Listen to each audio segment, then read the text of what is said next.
Alright, what is up guys? Welcome back to the channel. If you are new to the channel, welcome.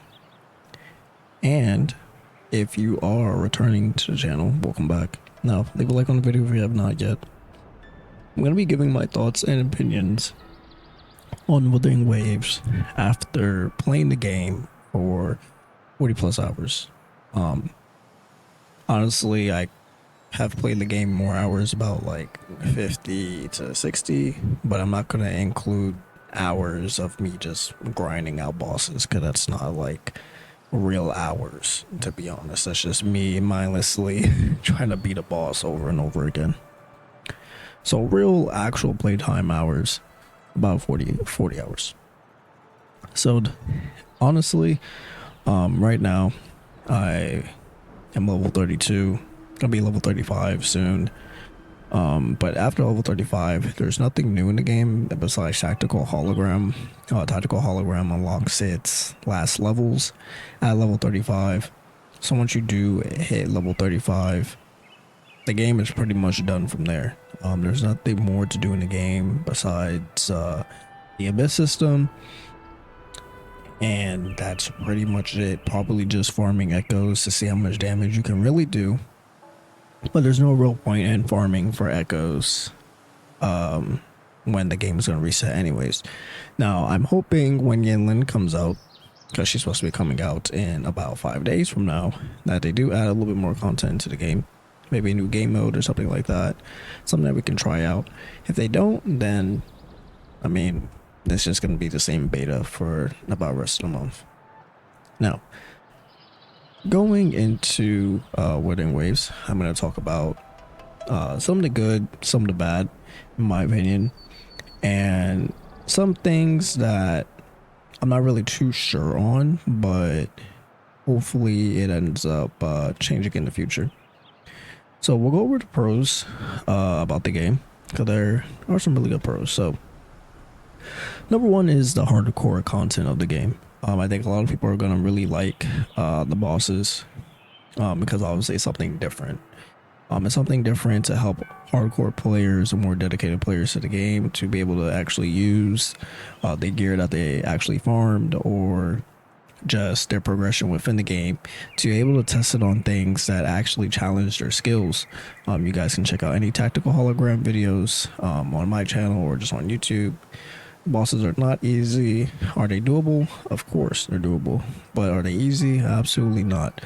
And even if you do wailing, sure, you do a lot more damage and maybe clear it a little bit faster. But if you just suck, then you just suck. You're going to die. There's nothing stopping you from dying. I think for Morning Ikes catches you, you're pretty much one-shotted anyways. And when it comes to tactical hologram difficulty 3 and 4, it's not as bad as 5 and 6, because 5 and 6 actually has damage increases and how much damage that you take. So nothing's stopping you from dying. If you're a whale, you'll just do more damage, but if you just suck at the game, you're not going to beat it. Unless, you know, eventually get more damage. But there's plenty of options for when it comes to like hard bosses and stuff like that. There is, I don't want to say there is a lot of content in this game, but I think what people are going to be mistaken about is that they're going to consider echo farming as content. But I will get into that a little bit later. All right, we also have the abyss system in the game. You know, people that come from Genshin or any gacha game that has like a system where you have to like basically 3-star or go up a tower, things like that. They do have this system in the game. There are there are 6 stages. So you have the regular stage that you 12-star, then you have 2 more stages that you 12-star, then you have 3 more stages that you end up 12-starring. And you can only use the characters a certain amount of time, so you have to flesh out a team, you have to learn how to use the characters, and it's not like you have to flesh out like a lot of characters, probably like 4. So getting to learn how to use new characters is really, really cool as well. There is basically a roguelike mode in this game, or for those that may be more familiar, maybe like a simulated universe and such. Basically, you're going through the stages and you get buffs to clear off the next stage. So that's really a cool game mode. Let's see what else is in the game. Something for casuals, right? Something that people like to do because people love to collect things, right? People love collector games that are a little more simple on that end, such as like Power World, right? Like Power World blew up because not even, well, it blew up because it's, you know, a fake mon game, but definitely people love the catching aspect of games like that. And the ecosystem is very similar to basically, you know, that of Pokemon, where you're basically just catching echoes and trying to actually get the high rank of the echoes. But the echoes are actually gear in the game as well, so it's actually worth your time farming. There's also shiny echoes in the game that basically call phantom echoes. So the cool thing about this is that normally you're not able to have the same echo on your list, but if you have an echo that's phantom as well, it'll be just as good and you can run both. Now, sorry, I'm just going off the top of my head. I don't have a script. Let's see. Oh, there is an infinite farming system. So a lot of people are getting confused as well. Oh, you can farm echoes in overworld, which is basically gear. You can farm it all day. No, you cannot farm it all day. So when you actually track your echoes on the map, which you can do, there is a set amount of echoes that are in your certain world for that day. How you actually infinitely farm echoes is that there is a co-op option to where you just go to other people's worlds and you can farm the echoes that you are looking for in their world as well if they have not killed it yet. I think a really cool thing about the game as well is definitely the exploration aspect of it. So it's where it's very easy to traverse around the world. The world gives you a lot of options and a lot of things to do. Some parts of the world are kind of barren. Maybe they'll flesh it out, but I think it's more about the environment of the game, how it's supposed to be like a apocalyptic world, and some parts of the map are not supposed to be as fleshed out or as happy-go-lucky, or as colorful as, say, like Genshin. When it comes to like going up walls, you don't have to climb walls, you can run up the walls. You can vault over ledges, you can vault over, say there's a flat rock and then there's a bump of a rock, your character will actually parkour over the bump of the rock and still continue running. So really, really cool animations for exploration. There's also a sensor in the game, so if you come across a treasure chest, and sometimes treasure chest you have to do certain things to unlock it, if you use a sensor by it, it will actually direct you to the direction of where you need to go to unlock the treasure chest. That's really cool. And also we do have some sorry, we do have a butterfly system in the game where like you just follow like some fireflies and they take you to an area to unlock something. Hey, if you need to know the direction of it, you can always use the sensor as well. So another cool thing is the gacha system. Now the character system, same thing as like any other limited character system where the pity is 50-50. It's at 80 pity. I believe soft pity is at 70. Maybe even sooner because I won on 62. Who knows? And then the weapon banner is actually 100% for the weapon itself. So no more will like free to play have to gamble on a weapon banner and a character banner. You can now get a weapon 100% guaranteed if you actually want it for the character that you're working on. So 120 FPS, I think I really should emphasize that 120 FPS is definitely something that's really, really good. There are some very, very good graphical settings that you are able to enable in the game. So that will help flesh out how your game actually looks and plays at the end of the day. I believe what else is really good about the game?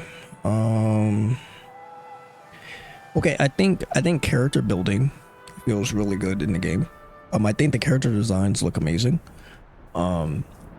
And I think if you guys really settle down and look at PGR and how those characters are, right?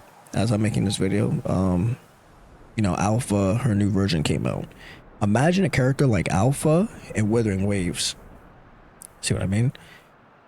I'm kind of waiting for characters like that to come out of Wuthering Waves so I can go all in. And, you know, like Kakarot and Jian are kind of characters like that where they're flashy. It looks really cool. I plan on maxing out Jian when he comes out, when the game comes out, because Jian is going to be the first banner. Basically, this closed beta test is basically like 1.0 of the game. Everything's probably going to be the same. Jian's going to be the first banner. I plan on maxing him out, max dupe him, max weapon, all that good stuff. But yeah, characters feel really good. And you don't absolutely need all 5-star characters. And that's a cool, really cool thing. A lot of people are using Dajin, which is amazing. Because Dajin is actually really good. She does a lot of damage. A lot of damage. And it's not hard to max dupe her if you're going to be pulling on Jian's banner. Because I've gotten 5 dupes of her in this closed beta test. And I kind of want to get her max dupe. Because at her max dupe, she gets a 20% attack increase for the entire team. Which is great, because that also gives her a support capability while still being a good DPS. So that's amazing. So when you are summoning in the game as well, you're able to actually exchange extra currency for more summons, just like, you know, like any other gacha game. But you're actually able to exchange for dupes. Now the cool thing about this is that it's not one dupe. It's 2 dupes for a standard 5-star character and limited characters. Now, limited characters do cost more in price than 5-star characters standard, just because it's a limited, obviously. With that being the case, the shop does refresh. So that means that you can pull a lot of characters, say for dupes made for a standard character that you want, and get them maxed out that way as a free-to-play.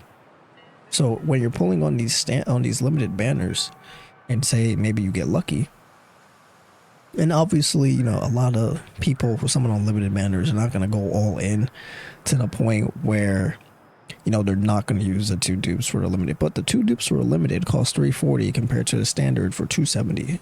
So in some cases, people may save, but you also get the currency from summoning on the weapon banner. So maybe use the currency you get from the weapon banner and save for the 5-star character.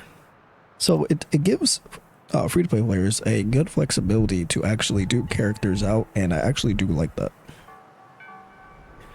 What else about the game? I think that's it for the most part. Kind of like a TLDR here. I think bosses feel great, combat feels great. I love the parry and counter system. Switchings feel great. A lot of team comp capability is there. You're not really forced into a team comp due to reactions like Genshin. I love that. You kind of use what characters that you want to use. Some characters have different bonuses for QTEs, whether they do a lot of damage or you can give a damage buff. I think that's really cool as well. And yeah. Pretty sure that's kind of it for my summary on the pros about the game. Let's get into the cons. All right, so the cons, they're pretty daunting, and I think a lot of the cons, a lot of people don't really understand them as much because they're not actually playing the game, or they just have their opinions skewed because of general public, or a lot of people don't like to hear the cons about Wuthering Waves as well because they want the game to beat Genshin instead of having, you know, the game actually be good for what it is, which really does suck. So it's kind of cringe, but let's get into the cons. So cons, number 1 is definitely materials for EXP. It feels absolutely garbage to do the dungeon for EXP materials. You literally only get one of each EXP material when you are farming at the dungeon for 40 stamina. That feels disgusting.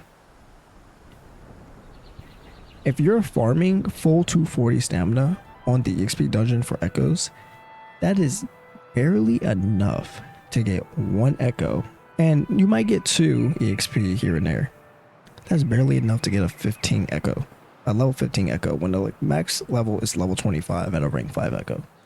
That is disgusting. And obviously, if they need, and this is honestly nothing someone can argue with, because if you are farming echoes all day in the old world, right, and you cannot level up the echo to try to substat roll because you don't have any EXP, that feels like trash. And honestly, it kind of locks EXP behind the paywall of the battle pass, because the battle pass has a lot of echo EXP in it. So that kind of sucks. Another thing about paywalls, there are actually a lot of hidden paywalls in the game, and it's not just me saying it, right? Your hometown hero Rexlet also says this, so don't come at me about it. But even Rexlet says this. They lock little small things behind paywalls, but they're so like hidden about it that it doesn't seem like it is. And one of them is definitely the crit rate. The crit rate in this game is so minimal to really have any of it. There are some characters that have crit rate on their skill upgrades, like Genshin, and for Jian, who's limited, actually has 4 crit rate skill upgrades, while Genshin actually has 2. And Jian, he actually has a passive that increases his crit rate for 10%. Jian can actually get 18% extra crit rate. That is good. That is good, because it's not that easy to get crit rate. If you want to run crit rate in this game, honestly, I think for a lot of people that are playing the game, what they're actually going to do is actually they're going to run 3 boss echoes, and they're just going to have them at max crit rate, just because it is that hard to get crit rate. I think running 3 rank 5 crit rate echoes that probably have attack percent to make up for the 2-piece loss is gonna be worth it, honestly, because that's what I'm currently doing. My Genshin, just 1100 attack comparative to like anyone's else like dungeon that has like 1200 attack at a 49% crit rate, when I have a 70% crit rate at 1100 attack. Crits matter a lot in this game because you don't have elemental reactions. So endgame builds, they're gonna want to crit. So it sucks because there's not a lot of weapons that have crit rate, and for like a free to play option. And for the people that are saying there is crit rate weapons that you can get as a free to play, yeah, no kidding, but they're not for every single character. Every single character type does not have a crit rate weapon, and that kind of forces you to use certain characters that you're able to build crit rate on as your DPS compared to the characters that you actually have, which kind of sucks. Another option to actually get crit rate, and again, in these kind of games, you want to get at least 50% crit rate. Is it going to be easy for people? No. It doesn't have to be easy for people. No, because a lot of people, they want a game where they're able to grind all day. You know, they're able to echo farm, grind for substats, grind for cool echoes to actually get a lot of gear farming done, because they feel like that's like the content of the game. So they're able to do bosses. But it still feels bad, and like just generally, or like even a casual that maybe wants to stat line. Now, are we going to say that casuals shouldn't be able to stat line? They absolutely should, and they should have options there to do so.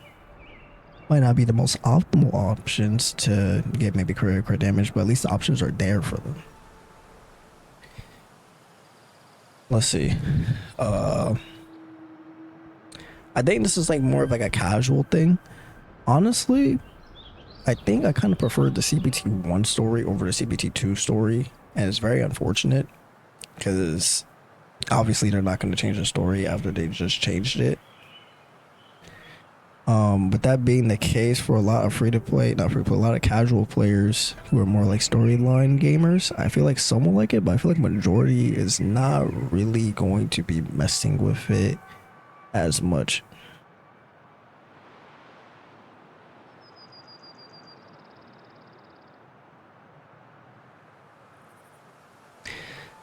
All right, let's see. What's another thing about the game? Oh, the camera system. The camera system. So, the camera system has its issues, and it's not like it's an issue to where it's like, oh, I can kind of ignore it.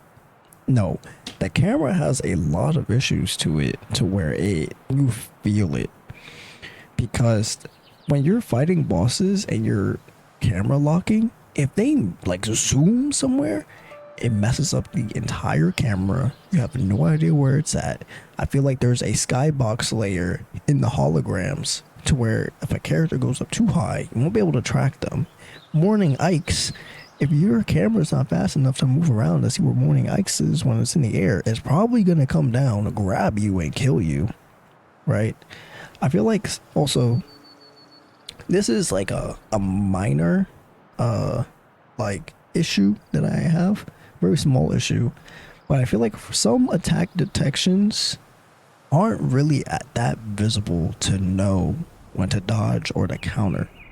Now, me personally, I don't really care about this because I'm like I'll find a way to remind myself of the timers. I come from like a Kingdom Hearts speedrun background. Like Kingdom Hearts bosses are very hard. They're like sound cues and stuff like that. So obviously, this doesn't have to be included, but I think it'd be nice just for like the general public. But again, holograms are bosses that you don't have to beat. They're just there for you to beat, if you actually care about the content. So, you know, it doesn't have to be in the game, but it'd be cool. Let's see. Oh, also, when it comes to combat, so I've noticed this when I'm fighting bosses, I feel like the combat feels good, but it's more of like the oomph of it. Like it doesn't feel as impactful as it really could be, which kind of like sucks because it doesn't keep you that engaged. Well, yeah, it doesn't keep you that engaged because I feel like for some of the bosses, right? I believe some of the bosses have the same exact music, so you hear the same exact music every single time. Your attacks feel like paper. It's gonna get redundant. I feel like what they should do is they should probably add different OSTs for different bosses to create a different feel dynamic. When it comes to the Monkey, right, the Aphelion, he has his own OST compared to the other bosses. Same like Infernal Rider, right, or Crownless. They have their own OSTs, and it's like, oh damn. Like when the orchestra hits for Aphelion, you're like, oh, it's time. But the other bosses, they have the same exact OST, and I feel like they just need to, you know, maybe create customs to have a certain feel. Even Morning Ikes literally looks like a damn like Code Vein boss, a damn Elden Ring boss. So, oh, stat building in this game, I don't really enjoy it. I feel like they should really add ascension stats to the characters to help build. And a lot of people think the ecosystem is really, really good because you're able to farm it all day or be able to get the substats. And people are trying to make the arguments, oh, well, people wanted to farm all day, people wanted to play a hard game, yada yada. Farming equals hard, question mark?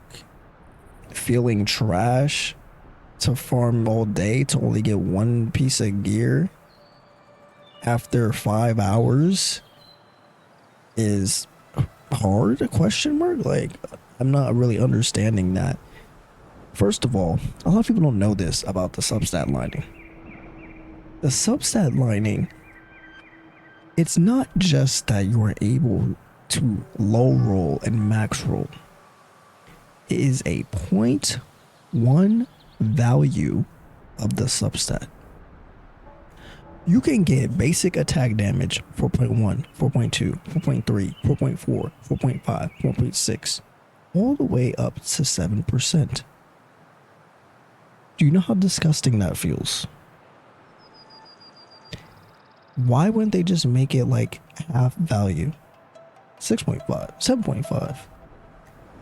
Why do I want a 6.1 crit rate, 3.1 crit damage, 4.1 basic attack? Do you see how annoying that would be to actually farm in retrospect? It would feel much better at 0.5 value. Now, would it be easier to do something like that? The argument is there, yeah. I'm not gonna say yes. There's an argument there though. Because is it gonna be easier? Not totally, because you're still farming echoes at a 20% rate. By the way, it's not 100% rate to get a rank 5 yet until you reach level 40, which a lot of people aren't doing until a month's time. And then in a month's time where you're able to get actually farm for rank 5s all the time, then there's going to be phantoms that come out. After a month's time, there might be more echoes that come out, more builds. So does it really make it easier? Not really. There's still a lot to the game. Another thing about echo farming, I wish the bosses would have maybe a timer when you actually kill them and you try to get the rewards. Maybe it tells you a timer or respawn or something like that, or maybe on the map. That'd be cool. Me personally, I kind of just remember in my head now that it's about 5 minutes for the boss to respawn. I think the boss respawning really fast is really cool though. I think that's really awesome. The overworld echoes though do not respawn, but the bosses do respawn. And the bosses are the most important thing because you want to transform into them for your echoes. So it's cool that they actually respawn really fast.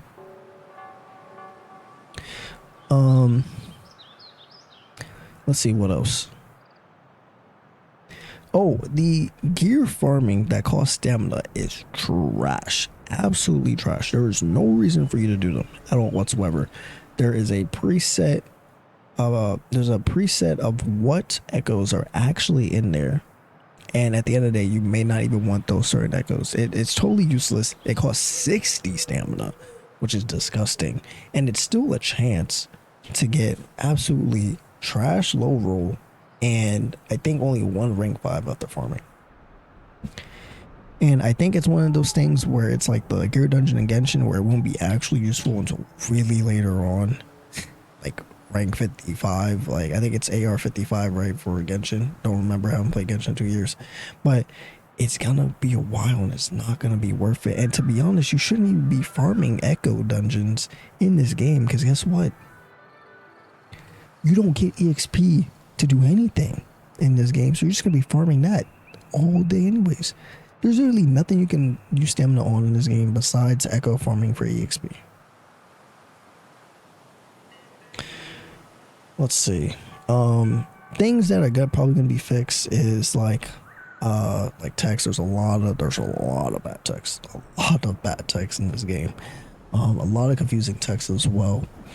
And I think another thing they need to change in the game is in regards to music. I feel like music, I get what they're trying to do with the music. It's an ambiance feel, and I can respect that.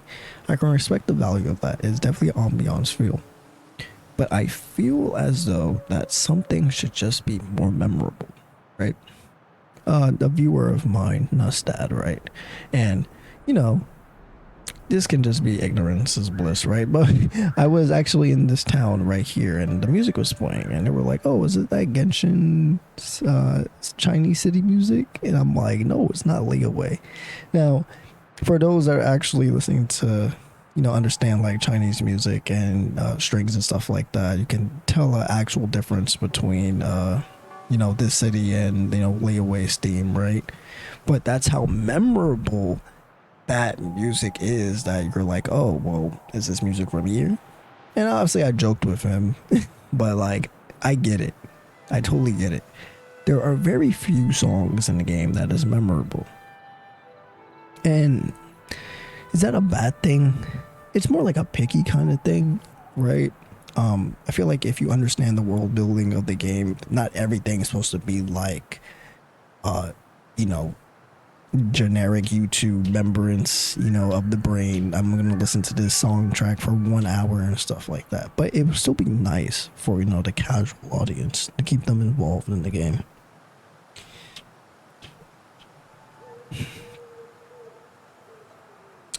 Oh, I feel like okay, so the map, I feel like the map should have levels to it, because oh my god, I've had this issue so many times.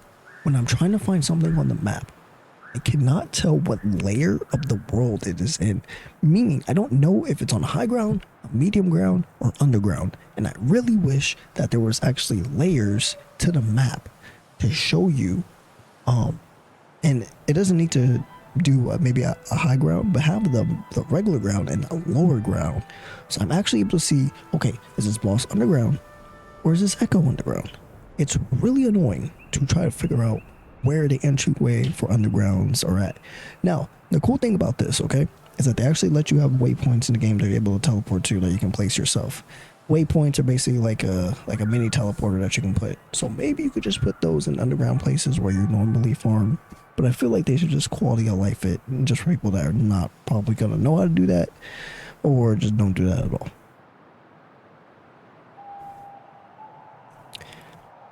Trying to think what else about the game. I think that's pretty much it. I think that's pretty much it when it comes to the pros and cons of Wuthering Waves after, you know, how many hours I've really played of the game. In reality, it's about like 50 to 60, just including bosses, but just general gameplay of it, about 40 hours of the game. So just considering this game for the future, right? I'm gonna leave you guys with some information. When is Wuthering Waves coming out? Well, the game should be coming out by October. Now the thing is, there are a lot of updates happening with a lot of the games that are out currently, and a lot of games that are coming out. With that being the case, here's a little secret: the game's coming out in the next 2 months. You didn't hear that from me. But yeah, so when the game does come out, I really hope, and I actually have been seeing a lot of feedback. So I'm really happy about this. Also, there's a paid beta in China, and that's just gives note that it's the last beta, and they have to release the game by October. And for those who know how licensing works, if they don't release the game by October, they have to renew the license, which can take up to a year, and then they won't be able to release the game until 2025. So yes, the game has to come out, and they honestly do have enough time within like a 2 months time to fix a lot of these things. And is everything going to be fixed? Absolutely not when the game comes out, but at least please fix the localization, and please get all the voice acting in the game done for what you are able to keep people actually in the game, because there are a lot of times when you're fighting the bosses and it goes to a cutscene and there's no music, and that will just hurt people when they're playing the game. But yeah, so that's actually my thoughts and opinions on Wuthering Waves. If you guys have any comments or anything like that, please leave them in the comment section below. You know, if they're actually like, you know, responsive comments, then, you know, I'll get on it. Other people can get a discussion about the game. But TLDR, do I like Wuthering Waves? Yes, I actually love the game a lot. It feels really good to play. But there's a lot of things that I want fixed in the game, and I want the game to be really good. And is it because of Genshin? No, I don't care about that. I don't care about the Genshin feud with Wuthering Waves. I don't give a fuck about that. I want this game to be good for what it actually is, and I want this game to succeed because I want it to be its own entity of a game. That being said, thank you all for watching, and I'll see you all in the next one. Peace.